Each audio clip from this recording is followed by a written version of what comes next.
अस्सलाम वालेकुम नाज़रीन, मुबाहिसा में आप सभी का खैर मकदम है। मैं हूं आपका मेज़बान सैयद बाक़िर। आज के इस प्रोग्राम में हम बिहार के होने वाले इंतखाबात यानी असम्बली जो इंतखाबात होने जा रहे हैं, जिसके लिए इंतखाबी जो महाज है, जो सियासी सरगर्मियाँ हैं, उसका आगाज़ हो चुका है। तो उस हवाले से बिहार में क्या कुछ सरगर्मियाँ हैं और किस तरह की तैयारियाँ शुरू हो चुकी हैं और कौन सी पार्टी किस तरह की सरगर्मी अंजाम दे रही है और किस तरह के नए इत्तेहाद बन रहे हैं, इस हवाले से हम बात करेंगे।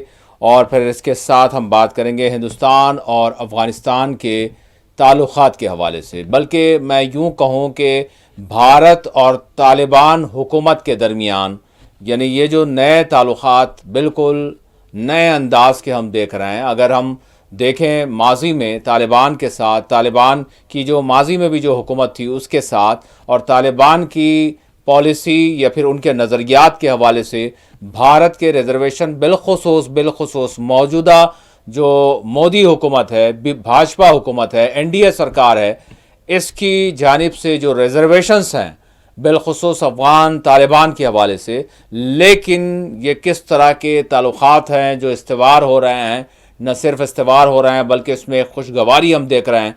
तो ये क्या है, इसके पस मंजरात क्या हैं? वैसे तो एक मामला वो है जो एक बहाव में बह जाने वाली बात है, यानी जिस तरह की जो तस्वीर बताई जाए उसी पर बात की जाए, या फिर हम अपने मीडिया का भी ये वतीरा देखते हैं कि जिस तरह का बहाव होता है उसी के साथ ये बहना शुरू हो जाते हैं। लेकिन ये हमारे उसूलात से हटकर है। हम ज़रूर जो है पस मंजरात को जानने की कोशिश करते हैं, हम उस बहाव में बहने वाले यानी हम नहीं हैं। और हमारा काम भी यही है कि हम सवाल करेंगे और ये देखेंगे कि जिस हुकूमत से, जिन तालिबान से भारत को बहुत सारे रिजर्वेशंस थे, बहुत सारे यानी हमारी मीडिया सरगर्म हुआ करती थी, क्या वो अचानक से सारी चीज़ें ख़त्म हो गई हैं?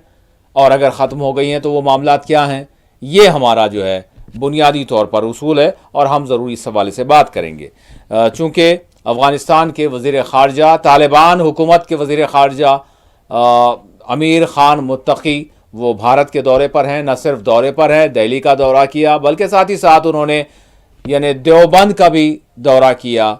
और बहरहाल इस हवाले से हमारी जो मीडिया है, जिसको मेन स्ट्रीम मीडिया या फिर हम बास की जानिब से जो इसके नाक़िदीन हैं गोदी मीडिया कहते हैं, वो बड़े पुरजोश अंदाज में सारी कवरिंग कर रहे हैं। लेकिन हम इनके माजी के जो चीज़ें हैं, मामलात हैं, उस पर हम ज़रूर बात करेंगे। और इसके साथ साथ हम बात करेंगे गाज़ा की सूरत हाल के हवाले से, गाज़ा जंगबंदी के हवाले से।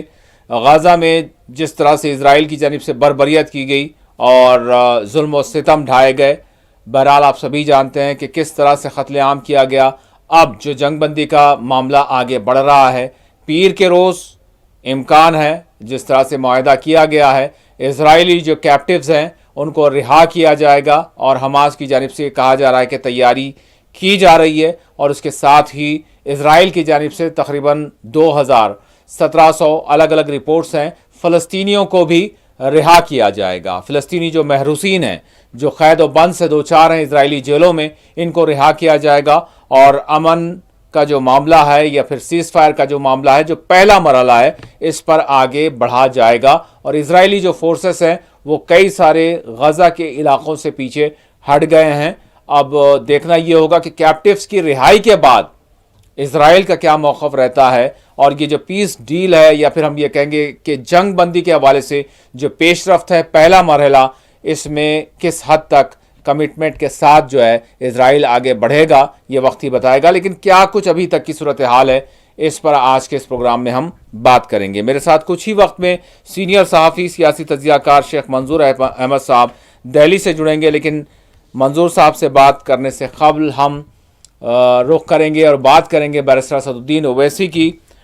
इसमें बिहार की भी बात है इंतखाबात के हवाले से, और अफ़गानिस्तान के और भारत के ताल्लुक़ात के हवाले से भी इन्होंने जो कुछ कहा है उसको उस पर नज़र डालते हैं।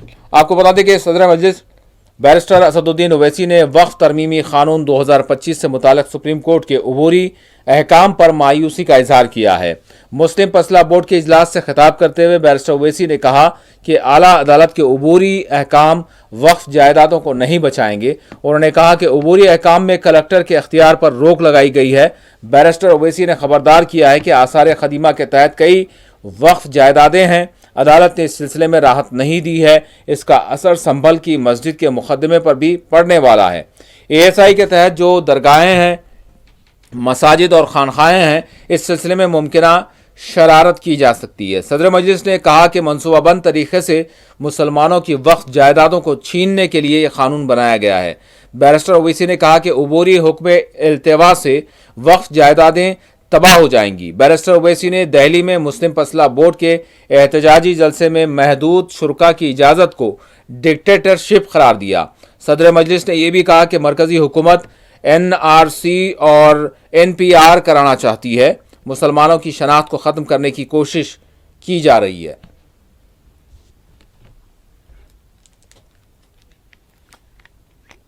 हमको बड़ी मायूसी हुई और जो सुप्रीम कोर्ट में जो इंटरिम ऑर्डर आया वो यकीनन वक्फ की जायदादों को बचा नहीं पाएगा, क्योंकि आप जानते हैं कि जो इंटरिम ऑर्डर है वो सिर्फ सेक्शन 3C जो कलेक्टर को इजाज़त थी उसके ऊपर किसी हद तक रोकथाम लगाई गई।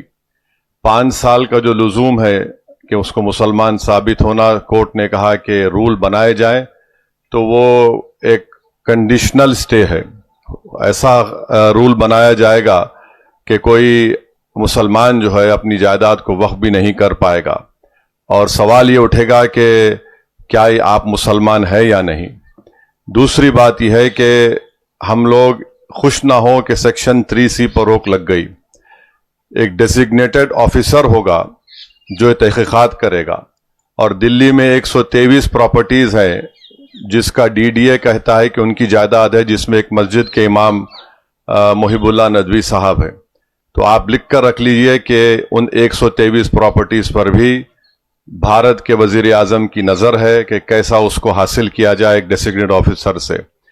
तीसरी बात यह है कि आसार खदीमा ASI के तहत आप सच्चर कमेटी उठाकर पढ़िए, 170 प्रॉपर्टीज सच्चर कमेटी ने लिखा अपनी रिपोर्ट में जो वफ़ की है आसार खदीमा के मातहत है, उनका कब्जा है, ये इंक्रोचर लिखा हुआ है वर्ड।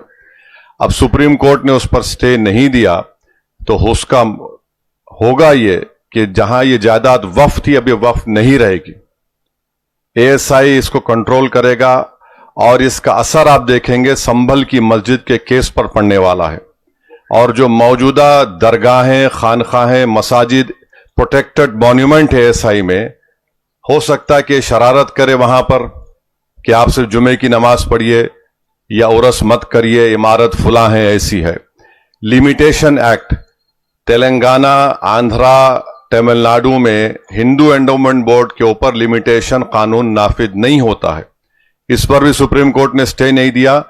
तो यानी जहां जहां वक्फ की प्रॉपर्टीज पर इलीगल एंक्रोचमेंट है, काबिज लोग हैं, वो मालिक बन जाएंगे।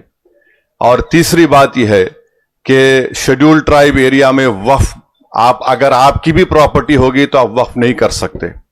ये बताइए कैसा होगा ये? अगर कोई मुसलमान कानूनी तौर पर शेड्यूल्ड ट्राइब हो सकता है तो जायदाद अगर उसकी है और वक्फ नहीं करेगा तो क्या ये आर्टिकल 14 बोलिए, आर्टिकल 15 बोलिए, 26 बोलिए, 29 बोलिए, उसका वायलेशन नहीं है? वक्फ और औलाद के बारे में हम बात नहीं कर रहे हैं। अगर कोई वक्फ और औलाद करना चाहता है तो भारत के वजीर आजम को मुस्लिम बेटियों से इतनी मोहब्बत है कि उनमें इतनी हिम्मत नहीं है कि बिल्किस बानो को बिलाकर मिल सके, मगर वो कह दिए कि आप अपनी जायदाद को बच्चियों का हक मारकर वक्फ नहीं कर सकते। दूसरे धर्म में आप अपनी पूरी जायदाद को अपने भगवान या अपनी आस्था की बुनियाद पर दे सकते हैं, मगर यहां पर यह कानून बना दिया गया। अफसोस यह है कि सुप्रीम कोर्ट ने उस पर भी स्टे नहीं दिया, तो वक्फ और औलाद भी नहीं होगा। अब जब कलेक्टर सर्वे करेगा तो कलेक्टर रियासती हुकूमत के मातहत काम करता है, और कलेक्टर ऐसा सर्वे करके बोलेगा ये प्रॉपर्टी नहीं है वक्फ की। तो अगर आप बुनियादी तौर पर हम ये कह सकते हैं कि ये जो सुप्रीम कोर्ट ने इंटरिम स्टे दिया है उससे वक्फ की प्रॉपर्टीज बर्बाद हो जाएंगी और ये बीजेपी की हुकूमत जहां जहां जिन रियासतों में उनकी हुकूमत है वहां पर वो वक्फ की प्रॉपर्टीज को बर्बाद कर देंगे। तो ये पूरा एक मंसूबाबंद तरीके से मुसलमानों की मसाजिद को वक्फ की जायदादों को छीनने के लिए ये कानून बनाया गया। हम यकीनन उम्मीद कर रहे थे कि सुप्रीम कोर्ट की ये 3 जजेस की बेंच इन तमाम मुतनाज़ात और इलीगल अनकॉन्स्टिट्यूशनल अमेंडमेंट्स पर रोक लगाएगी, मगर एक इसमें इत्मीनान यह है कि ये इंटरिम ऑर्डर है, मगर अब ये नहीं मालूम कि कब सुप्रीम कोर्ट दोबारा इसकी सुनवाई करेगा, उनका राइट है। तो ये वक्फ को नुकसान पहुंचाने का कानून बनाया गया। हमको अपनी लड़ाई को जारी रखना है, पीछे नहीं हटना है, ना हमको मायूस होने की जरूरत है, बल्कि हमको अपनी लड़ाई कानून के दायरे में रहकर एहतजाजी तौर पर लड़ने की जरूरत है, सियासी तौर पर लड़ने की जरूरत है। बल्कि मैं तो कहूंगा कि मसाजिद में हर जुमे के दिन जितने इमाम हैं जो खुतबा या उससे पहले वाज करते हैं, बयान करते हैं, उनको इसके बारे में बोलते रहना चाहिए। और तैयार हो जाइए, इस मुल्क में अमित शाह एनपीआर एनआरसी करने जा रहे हैं। मुसलमानों की शनाख्त को खत्म करना चाह रहे हैं, मुसलमानों की मजहबी जो शनाख्त है उसको खत्म करना चाह रहे हैं, मुसलमानों की जो मजहबी इबादत गाहें उसको छीनने के लिए कानून बनाया गया। इससे कोई मकसद नहीं, सिर्फ तबाह बर्बाद करना है, हमको बचाना है। जिस चीज का मालिक अल्लाह है उसके लिए इंशाअल्लाह हम तमाम कोशिश करना है। पर्सनल लॉ बोर्ड के साथ हम थे और रहेंगे इंशाअल्लाह ताला। आज 100 यहां पर जमा है, मैं लिख के दे रहा हूं वजीर आजम, इंशाअल्लाह ताला एक वक्त आएगा यहां पर 2 लाख लोग जमा होंगे तुम्हारे इस काले कानून के खिलाफ। सलाम वालेकुम। अफगानिस्तान के वज़ीर ख़ारजा मौलवी अमीर ख़ान मुत्तक़ी की प्रेस कॉन्फ्रेंस में खातून सहाफ़ियों को मदऊ न किए जाने से मुताल्लिक़ तनाज़े पर सदर मजलिस बैरिस्टर ओवैसी ने मीडिया को लाजवाब किया। बैरिस्टर ओवैसी से जब इस सिलसिले में मीडिया ने सवाल किया तो बैरिस्टर ओवैसी ने जवाब दिया कि हिंदुस्तान में लड़कियों को हिजाब पहने नहीं दिया जाता, इसकी बात क्यों नहीं की जाती। बैरिस्टर ओवैसी ने यह भी कहा कि अफ़गानिस्तान के साथ मुकम्मल सिफारती ताल्लुक़ात होने चाहिए, अफ़गानिस्तान में हिंदुस्तान की मौजूदगी ज़रूरी है।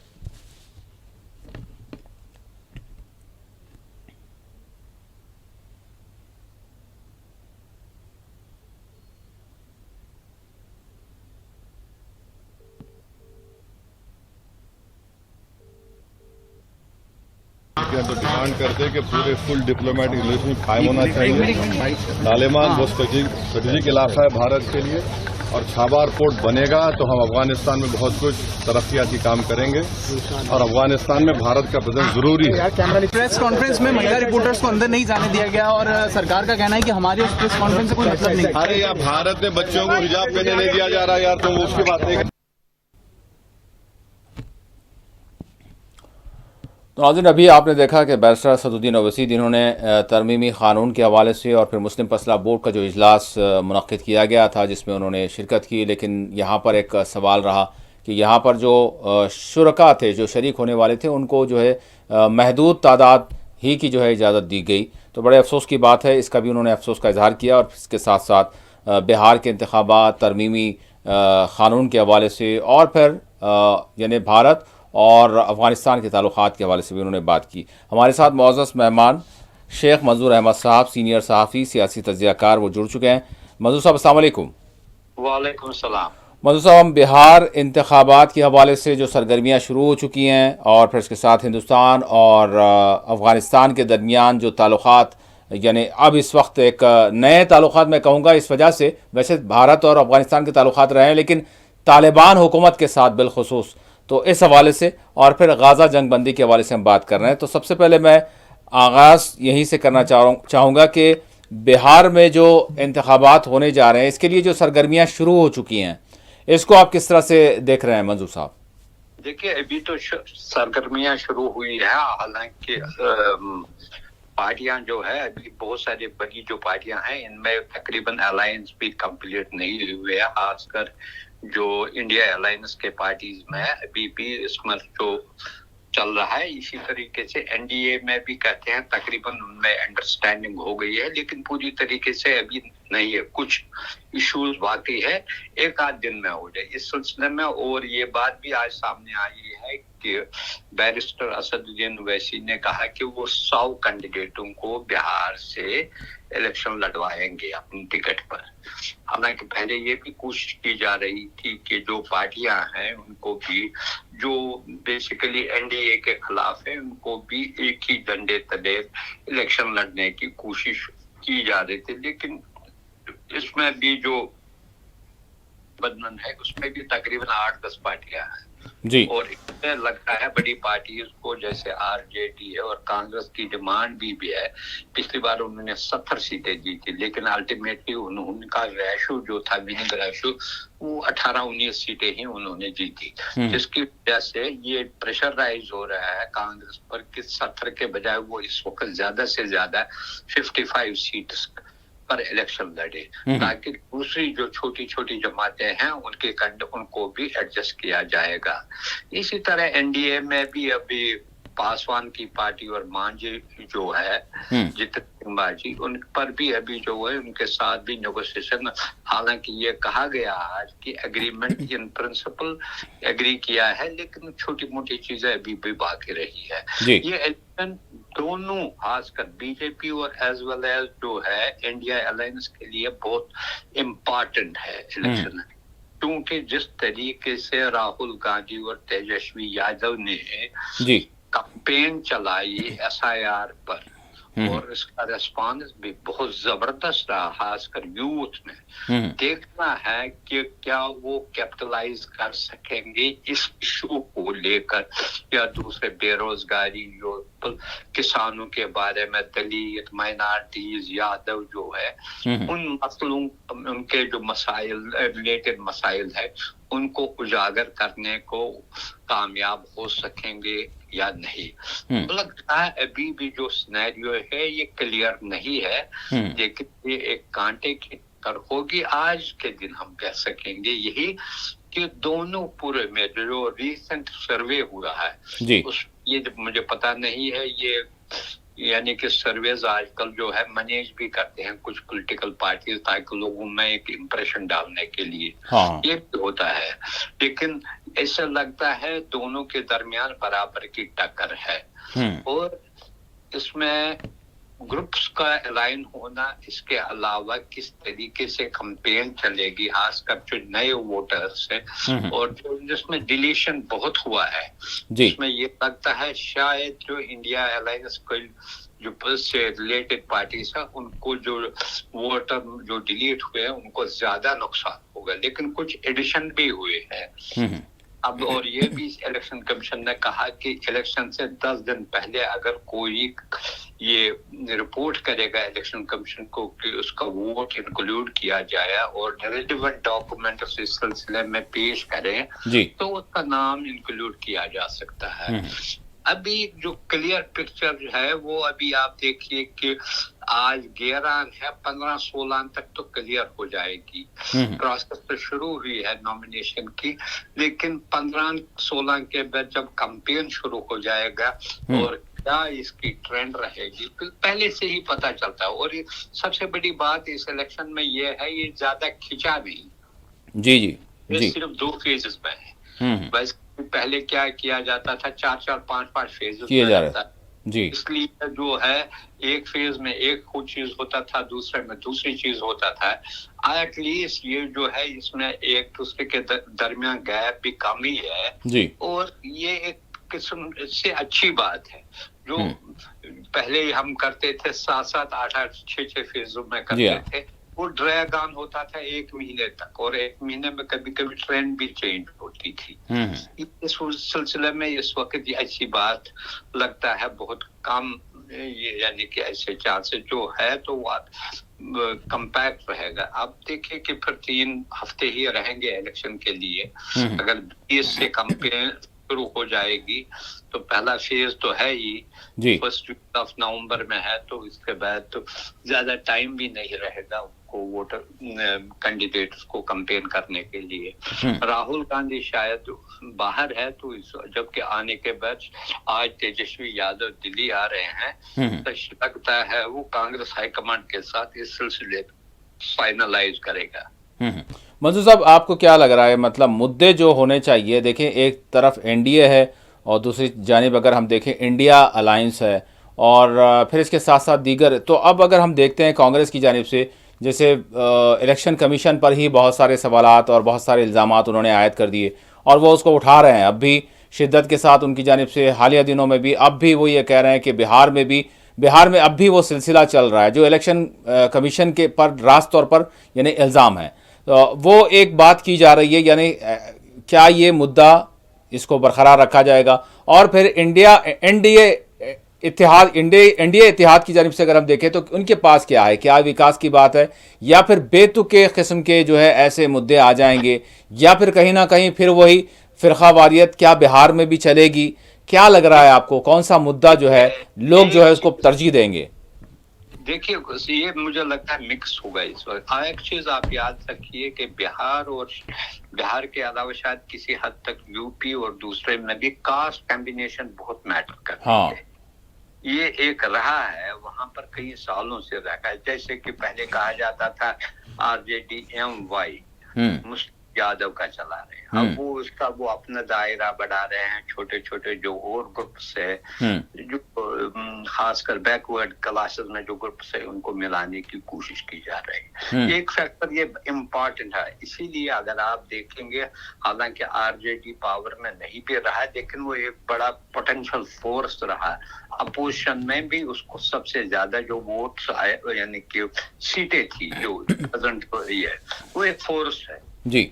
इस वजह से ये कास्ट कॉम्बिनेशन की। अब दूसरी बात जो आपने कहा है मुद्दों के बारे में, जैसे SIR के बारे में, जो वोट चोरी के बारे में जो कैंपेन चलाई, उसका जो रिस्पांस है ट्रेमेंडस रहा है। जी जी।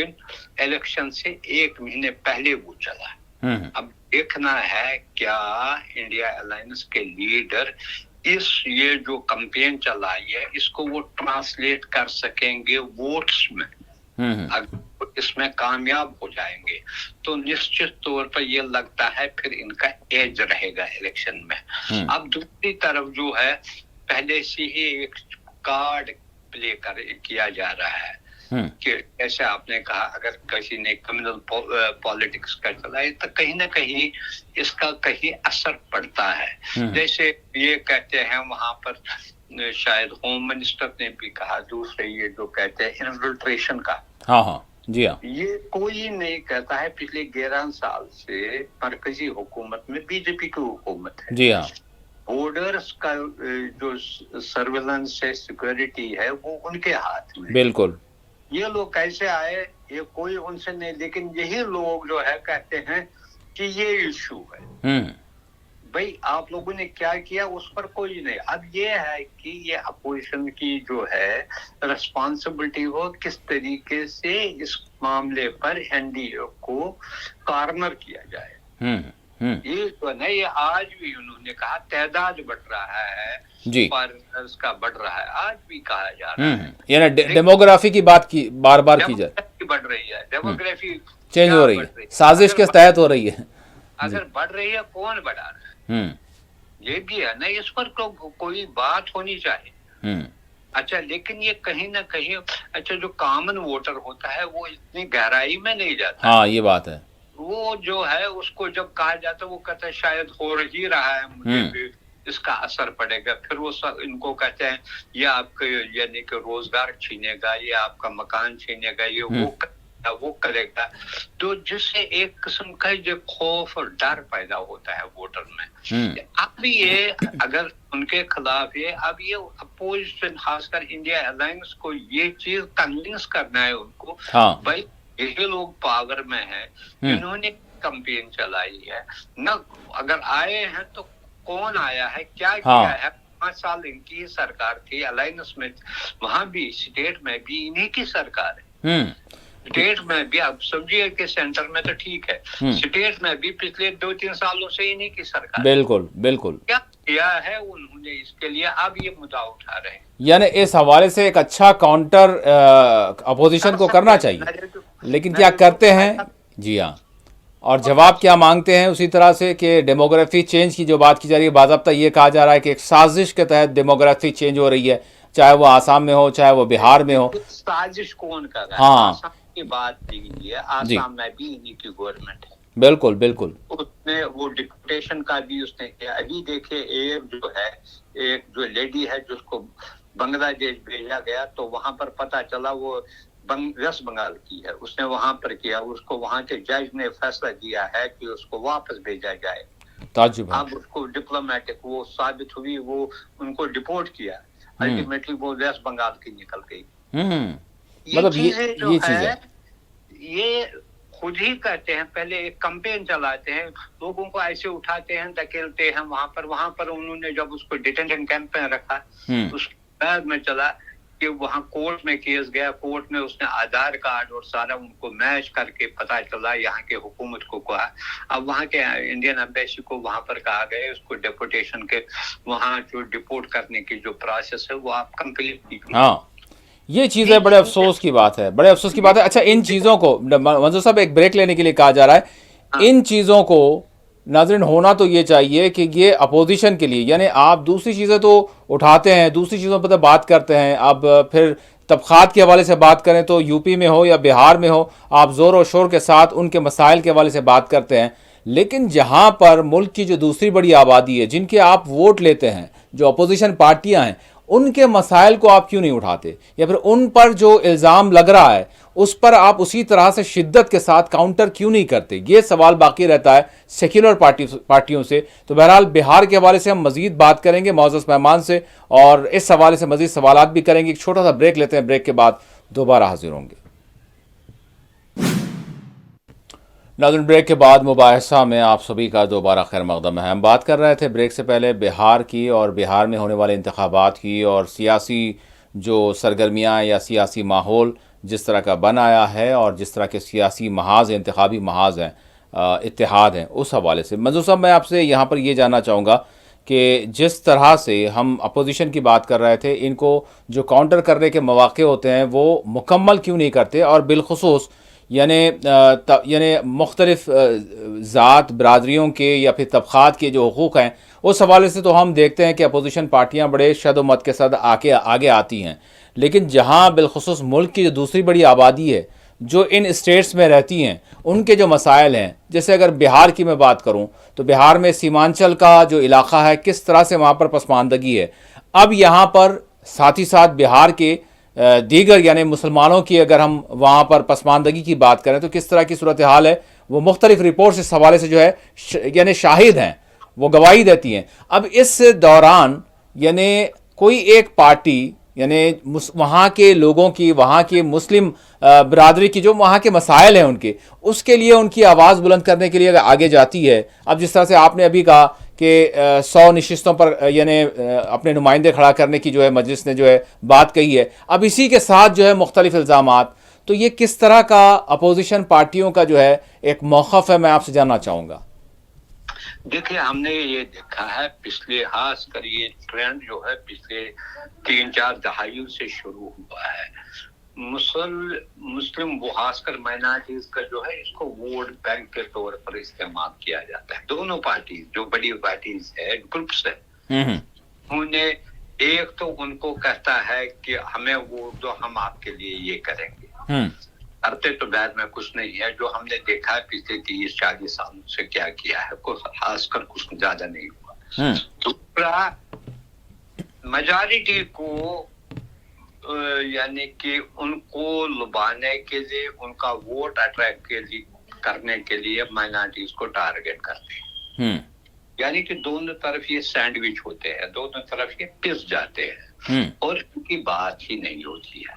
अब कुछ छोटे छोटे जो सियासी जमातें हैं वो कोशिश करते हैं, असर्ट करते हैं उनके जो हुकूक है, उनके जो राइट्स है या उनके जो प्रॉब्लम्स है, उनको हाईलाइट करने की कोशिश की जा रही है। लेकिन इसमें हमेशा हमने देखा है उसको पॉलिटिकल रंग दिया जाता है, कभी कभी क्रिमिनल रंग भी दिया जा रहा है, जिसकी वजह से ये जो है उसका वो कैपिटलाइज करते हैं, बड़ी पार्टियां कैपिटलाइज कर रहे हैं। ये मसला हमने देखा पिछले 75 साल, आप देखिए या 78 ईयर्स हुए आजादी के, मसाइल टूटे तो हो रहे हैं। खासकर जो है इस एरिया में, चाहे आप कहेंगे हिंदी बेल्ट जो है, यहाँ पर ज्यादा रहे हैं, माइनॉरिटी के मसाइल बहुत रहे हैं, इनमें बहुत कम भी, इसमें थोड़ी बहुत तो इसमें आई थी, कमी आई थी, कुछ एजुकेशन में कुछ कंसेशन दिए थे,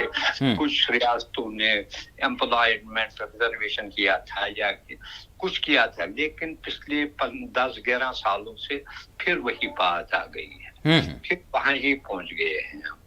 तो और उससे भी इनफैक्ट ये जो है, जो भी मौके थे या अपॉर्चुनिटीज थे, उनको भी अब बंद किया गया है। यहाँ तक अगर आपको पता है। अच्छा, दोनों रियासतों में अगर देखें मंजूर साहब, चाहे उत्तर प्रदेश में देखें चाहे बिहार में देखें, यानी कि आबादी जो है मुसलमानों की काफ़ी अच्छी, यानी अक्सरियत में है। अगर आसाम देखें, जम्मू कश्मीर देखें, उसी तरह से ये तीसरे और चौथे नंबर की बात है।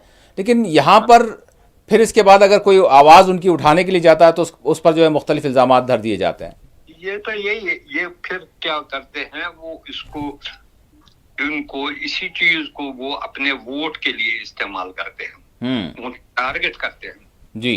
तो बदकिस्मती से हमने देखा है, ये हमने कहीं बार देखा है कि इतनी आबादी हुई, ज्यादा कि हम कहते हैं 20-22 करोड़ जो मुस्लिम्स है, ये सिर्फ 25 या 30 सीटें ऐसी है जहां इनकी जो वोट परसेंटेज है वो 40-45% से ज्यादा है। बाकी जगह जो है, अगर कहीं जो 20% होगा, 25% था, उसमें भी वो बिखर जाता है। जब मुख्तलिफ सियासी पार्टियां क्या गेम खेलती है, इसी कम्युनिटी के 2-2, 3-3 मेंबर, एक भी खड़ा करता है, दूसरा भी करता है, ताकि ये सेपरेट होता है। और दूसरा जो कैंडिडेट है वो आसानी से निकल जाता है। ने देखा, ये यूपी में देखा, अब की बार थोड़ा बहुत कम हो गया यूपी में, आप खासकर वेस्टर्न यूपी में जो थे, जो आपने देखा, इवन पहले जो था अमरोहा, जो 55%, 58% जो मुस्लिम पॉपुलेशन, वहां भी बीजेपी ने पिछली बार जीता। अब की बार समाजवादी पार्टी के मिस्टर मौलाना नदवी साहब ने जीता। आजमगढ़ है, ये है, मेरठ है, सहारनपुर है, मुजफ्फरनगर है, ये बिजनौर है, अमरोहा है, मुरादाबाद, किस का आपका है? वो सीटें बहुत जगह जो है दूसरे कैंडिडेट के आने से हार जाता है। अब देखिए दानिश अली शायद वो अमरोहा से लड़ रहे थे या बिजनौर से, उसने सिर्फ इस वजह से हारा कि दूसरे पार्टी का कैंडिडेट भी जो है लिए है उसने, वो भी इसी कम्युनिटी का था और हार गए, वो 5-6 हजार वोटों से हार गए जी। ये चीजें होती है, ये हमें एक्चुअली इसकी जिम्मेदारी किसी हद तक कम्युनिटी के रहनुमाओं पर भी पड़ती है। उनको भी ये सोचना चाहिए कि अगर आप देखेंगे एक ट्रेंड अच्छा हुआ था 2024 के लोकसभा इलेक्शन में, ये एटलीस्ट कुछ जो नॉर्दर्न इंडिया के कुछ स्टेट्स में माइनॉरिटीज ने एकजुट होकर एक ही कैंडिडेट को वोट दिया जी, जिसकी वजह से ये हुआ कि यूपी में तकरीबन जो है 43 सीट्स जो है वो इंडिया ब्लॉक के खाते में गई। लेकिन बिहार में ऐसा नहीं होता, बिहार में 4-5-6 सीटें ही, 31 सीटें जो है एनडीए ने जीती जी।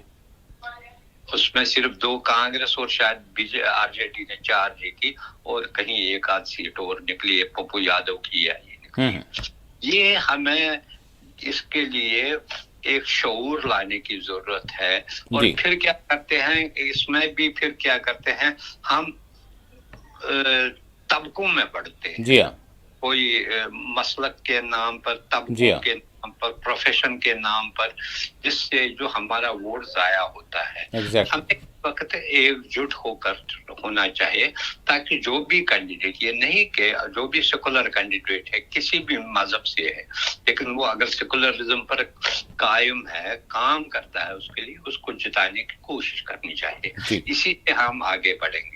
जी मसूद साहब, अब मैं जानना चाहूँगा आपसे कि जिस तरह से हम वैसे अफ़गानिस्तान और भारत के ताल्लुकात की बात करें तो ये कोई नई बात नहीं है, और ताल्लुकात बड़े मजबूत रहे हैं, हमेशा खुशगवार रहे हैं, और आज के नहीं है बल्कि सदियों पुराने। लेकिन यहाँ पर मेरा सवाल ये है, क्योंकि हमारी मीडिया तो खैर अफ़गान और भारत ताल्लुकात, लेकिन सवाल मेरा ये है कि सिर्फ अफ़गान नहीं बल्कि तालिबान हुकूमत और भारत के साथ के ये जो ताल्लुकात हमको नज़र आ रहे हैं, बिल्कुल इसको आप भी जो है एलाबरेट कर सकते हैं। मैं जानना चाहूँगा आपसे किस तरह से देख रहे हैं, क्या वो चीज़ें हैं जो बिल्कुल तब्दील हमको नज़र आ रही हैं? जी देखिए, दो चीज़ें आपने खुद ही कहा, जब भी ये चाहे हामिद करज़ाई की गवर्नमेंट हो या अशरफ गनी की गवर्नमेंट हो, उसके साथ हुकूमत हिंदुस्तान के ताल्लुकात बहुत अच्छे थे। उस दौरान 20 सालों के दौरान इंडिया ने तकरीबन $2 बिलियन का जो है एड असिस्टेंस उनको दी फॉर रिकंस्ट्रक्शन एंड वो जो है इंफ्रास्ट्रक्चर जो है डेवलपमेंट करने के लिए दी। और जब तालिबान गवर्नमेंट आई 2021 में, तो एप्रीहेंशन थे कि शायद ताल्लुकात खराब हो जाएगा, और हुए भी। लेकिन 2-2.5 साल पहले हुकूमत हिंद ने वहां पर जो है एक इंटरेस्ट सेक्शन, एक छोटी मोटी एम्बेसी जो है एक चला, हालांकि वो लो लेवल पर था, लेकिन बराबर रहे उनके साथ कांटेक्ट में। अब अफगानिस्तान की प्रॉब्लम ये है, अफगानिस्तान दुनिया से अलग थलग हो गया है जी, और जो इसके नेबर्स है, खासकर पाकिस्तान के साथ उसके ताल्लुकात बहुत खराब हो गए हैं। कुछ दिन पहले ही पाकिस्तान ने काबुल के करीब कोस्ट प्रोविंस में मिसाइल भी दागे, जिसमें कहते हैं 30 के करीब जो है वो तहरीक तालिबान पाकिस्तान के जो मिलिटेंट से मर गए, उनमें से कहते हैं उनका रहनुमा भी महसूद। वो ये रिपोर्ट से ताकत खराब हो गए। पाकिस्तान उन पर इल्जाम लगा रहा है कि जो पाकिस्तान में जो बलोचिस्तान वगैरह में वो अफगानिस्तान से ऑपरेट कर रहे हैं।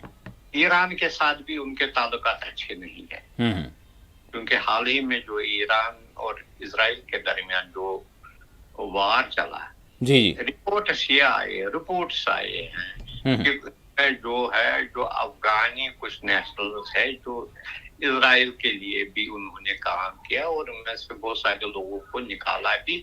उन्होंने सिर्फ पिछले 3 महीनों के दौरान 5 लाख से ज्यादा अफगानियों को वहां से निकाला गया, वापस किया गया, ताल्लुकात नहीं लिया।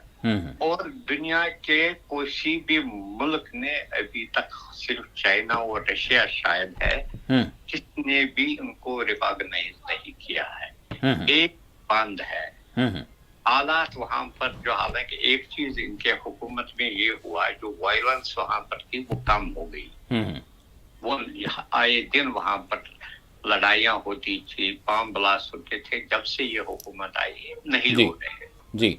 ये तो एक उनकी जो है, लेकिन औरतों पर जो पाबंदी लग रही है, तालीमी इदारे हैं, तिब्बी मामलात है, खुश्कसाली हुई, अभी हाल ही में भूचाल आया, कुछ साल पहले सैलाब आया, उनकी जो इक्तिसादी हालत बहुत खराब है। वो चाहते हैं कि कहीं बाहर से उनको किसी किस्म की राहत मिले, और हुकूमत हिंद ने उनको इस वक्त मदद की, 5 एम्बुलेंसेस भी दी। और अगर आपको पता है हाल ही में जो वहां पर आया भूचाल, उस वक्त एड भी बहुत भेजा है। लेकिन और उनको भी चाहिए कि वो दुनिया में दूसरे मुल्क के साथ भी ताल्लुकात को अच्छे रखे। हालांकि अमेरिका अभी भी वो चाहता है फिर भी किसी न किसी तरीके से उनके मामलात में मुदाखलत करे। अमेरिका ने हाल ही में बगराम जो एयरपोर्ट है उसको अपने तहवील में लेने की बात की जी। हालांकि इसके सिलसिले में ये भी कहा जाता है कि वो पाकिस्तान के साथ भी इसमें बातचीत कर रहा है। इसलिए ये ताल्लुकात अफगानिस्तान हुकूमत के लिए ये ज्यादा अहम है। इसी वजह से जो इनका ये दौरा है जी, ये बड़ी अहमियत का अमल है। मंजूर साहब, इससे उनको दुनिया में उनको जो आइसोलेट किया है वो किसी हद तक खत्म हो जाएगा। अगर आपने देखा जब उनको यहाँ आना था कि हुकूमत हिंद को यूनाइटेड नेशंस को अप्रोच करना पड़ा कि उन पर जो सफरी पाबंदी है उसको खत्म किया जाए ताकि वो हुकूमत हिंदुस्तान का दौरा कर सके। आज वो देवबंद भी गया, देवबंद में उनका इस्तकबाल भी हुआ और उनको हदीस की सनद भी पेश की गई और वहां पर उन्होंने कहा हम चाहते हैं ताल्लुकात का मजीद बढ़ावा हो। यहाँ तक सफारत के लेवल पर ताल्लुकात लाया, हालांकि हुकूमत हिंद ने बार वाज़ह किया कि अभी उन्होंने रिकॉग्नाइज नहीं किया। लेकिन ये हुकूमत हिंद के लिए भी बहुत इम्पोर्टेंट है इस वजह से कि सेंट्रल हम अफगानिस्तान की बात कर रहे हैं। मैं पैनल से चाहूंगा कि तस्वीर जो है दुरुस्त चलाएं। जी मंजूर साहब, माजरत। जी, हुकूमत हिंद के लिए भी हिंदुस्तान के लिए बहुत अहम है क्योंकि सेंट्रल एशिया जो है उसमें उनकी प्रेजेंस के लिए उनके दोस्त वहां पर है, उनके जो जिनके साथ वो कारोबार करे वहां पर उनके साथ अच्छे ताल्लुकात रहे। ये हुकूमत हिंद के लिए और हिंदुस्तान के अवाम के लिए भी अच्छा है। इसके अलावा जैसा आपने कहा हिंदुस्तान और अफगानिस्तान के दरमियान कदीमी ताल्लुकात रहे हैं। यहाँ सदियों से ये अफगान आते थे, ड्राई फ्रूट और यहाँ रहते थे बहुत सारे। जब ये और इन ताल्लुकात को मजीद बढ़ाने की भी गुंजाइश है। ये उम्मीद की जा रही है कि तालीम के मैदान में, तिब्बी मेडिकल सहूलियात के मैदान में हुकूमत हिंद शायद उनकी मदद करेगा। मतलब साहब, ये सारी बातें तो बिल्कुल दुरुस्त हैं और यानी अफगानिस्तान के हवाले से या फिर जो भी वहाँ पर हुकूमत कर रहे हैं उनके अपने जो उनको चैलेंजेस का सामना है, पाकिस्तान से जो उनके ताल्लुकात हैं वगैरह वगैरह सारी चीज़ें, तो उनके मफादात की बात है, ठीक है, वो उस हिसाब से अपनी पॉलिसी को अपना रहे हैं और कहीं ना कहीं किसी ना किसी मुल्क से जो है एडजस्ट करने की कोशिश कर रहे हैं। लेकिन भारत के जो रिजर्वेशंस तालिबान के साथ रहे हैं, तो क्या हमने उसको एक वक्त आन में जो है सारा भुला दिया, वो जो रिजर्वेशंस हमारे हैं? सियासत में कहते हैं there are no permanent friends and foes. न दुश्मन परमानेंट होता है न दोस्त दुश्मन होता है। अगर आपने देखा है वो सारी चीजें मंजूर साहब मैं याद कर रहा हूँ हमारी मीडिया में तालिबानी सोच एक तंज है, तालिबानी सोच। तो देखें वो उस तालिबानी सोच नहीं बल्कि वो तालिबान का सोच रखने वाला उसी का इस्तकबाल किया जा रहा है। वो तो कह रहे कहाँ गई वो बातें? क्यों नफरत फैलाई जाती रही है अब तक मुल्क में? आपको देवबंद भी गया ना, देवबंद की सोच के बारे में भी यही कहा जाता था। वो सारे कह रहे थे कि अब दूसरी बात अगर आप देखेंगे शाम का जो सदर है अहमद शरा है, जी हाँ, अहमद शरा, जी हाँ, वो भी एक मिलिटेंट क्या जिसको अमेरिका ने एक टेररिस्ट ग्रुप, हाँ बिल्कुल, हयातुल्लाह तहरीर, हाँ जी हाँ, जी हाँ, और उस पर $10 मिलियन के उस पर लगाया था, उसके सर इनाम था, जी हाँ, इनाम था। और जब वो प्रेसिडेंट बनाया, प्रेसिडेंट ट्रम्प उससे मिले और उनके खिलाफ जो है उनके जो सेक्शंस भी उठाए, उन पर जो लगाया था वो सारा कुछ विड्रा किया है जी। इसमें सियासत में आपको आपके वफादात, अपने मुल्क के वफादात देखकर बहुत जरूरी है। इसलिए ये कभी भी नहीं कह सकते हैं कि ये परमानेंटली हमारा दुश्मन रहेगा या दोस्त रहेगा। तो मंजूर साहब, इसमें ये अवाम को ये समझना चाहिए कि देखें सूरत हाल इस तरह की, जब जिस चीज़ के मफादात की ज़रूरत होती है तो उस चीज़ का जो है भरपूर तौर पर इस्तेमाल कर लिया जाता है, लेकिन अवाम को नहीं चाहिए कि आपस में वो जिस तरह का तासुर दिया जाता है, वो चाहे मजहब के नाम पर हो, नज़रियात की बुनियाद पर हो, उसको जो है सीरियस नहीं लेना चाहिए शायद। अदरवाइज जिस तरह से जी अवाम को क्या है, अवाम को जो अगर अखबार वाले, मीडिया वाले ऐसे आजकल से यही मीडिया वाले इन्हीं की दिखा रहे हैं कहाँ कहाँ गया, किस जगह से गया, हाँ जी बिल्कुल, यही दिखा रहे हैं। हालांकि आप देखिए कि जब उसने कल प्रेस कॉन्फ्रेंस की, इसमें किसी भी अवर को जर्नलिस्ट जो है वो जर्नलिस्ट बुलाया नहीं गया। जी हाँ, उसका सवाल हो रहा है। पर कांग्रेस ने क्रिटिसाइज की, जी लेकिन हाँ। गवर्नमेंट का ये उसने खुद बुलाया तो हम क्या करें। हाँ, ये जो है ये फिर चेंज होता है। हम्म, इसलिए यही मीडिया वाले कल इसी की तारीफ करेंगे। हाँ ये है। वो अच्छी बात नहीं है कि वो नहीं रहेगा। ये चेंज दिखा रहे हैं, वक्त के साथ साथ चेंज हो रहा तो है। नाज़रीन समझना चाहिए कि आपके ख्यालात से, आपके ब्रेन से, आपकी यानी देखने से मतलब किस तरह से जो है इसको मैनिपुलेट किया जाता है। जिस तरह से मीडिया चाहता है आपके जहन को जिधर चाहता है, जिसको जब अच्छा बताना चाहता है अच्छा बता देता है, जिस वक्त जिसको बुरा बताना चाहता है बुरा बता देता है, जब जिसको चाहते हैं कि अपना मेज़बान जो है बेहतरीन तो अच्छे अंदाज में उसको पेश कर दिया जाए, और कभी फिर किसी को जो है दहशतगर्द करार दे दिया जाए। ये चीज़ मीडिया का भी जो है, मीडिया भी जो पॉलिसीज जो होते हैं, गवर्नमेंट के जो पॉलिसीज होते हैं उसका असर होता है। इसको समझने की जरूरत है। अब ये है कि कुछ मीडिया कम इसको करते हैं, उसका यूज कोई बढ़ा चढ़ाकर, बिल्कुल इसको समझने की जरूरत है। मंजूर साहब अब मैं जरूरत है। हाँ, इसमें ये है कि हालांकि ये आया है, ये बहुत इम्पोर्टेंट विजिट है हाँ, इंडिया की। बिल्कुल होना तो यही चाहिए कि अमन व अमान हो, जो पड़ोसी ममालिक हैं उनके साथ अच्छे ताल्लुकात हों, वाक़तन हों, ताकि जो है जिस तरह का माहौल बना हुआ है हम अच्छी तरह से ट्रेड कर सकें। देखें यूरोप में किस तरह का माहौल है, किस तरह से वहाँ पर जो है आपसी कुछ मामलात होने के बावजूद, डिस्प्यूट होने के बावजूद वो किस तरह से मुत्तहदा तौर पर सारे खित्ते को जो है, सारी दुनिया के लिए जो है, यानी दुनिया के मुख्तलिफ ममालिक से लोग वहाँ जाने को पसंद करते हैं, वहाँ रहने को पसंद करते हैं, वहाँ की शहरियत हासिल करने को पसंद करते हैं, और हमारे जो पड़ोस में जो सूरत हाल है वो किस तरह की बनी हुई है। तो वाकई जो है डिस्प्यूट्स, अख्तलाफात दूर होने चाहिए, अमन व अमान की राह बननी चाहिए, तिजारत होना चाहिए, लेकिन नफरतों को जब जरूरत पड़े उसका इस्तेमाल नहीं होना चाहिए। मंजूर साहब मैं गजा के हवाले से जाना। जी मंजूर साहब। हाँ, ये कहते हैं कि इतना इस लेवल पर नहीं होना चाहिए जी, कि वापसी की जो उम्मीद है हाँ वो खत्म हो जाए, वो बिल्कुल ये क्रिटिसिज्म उसी लेवल तक रखना हाँ, चाहिए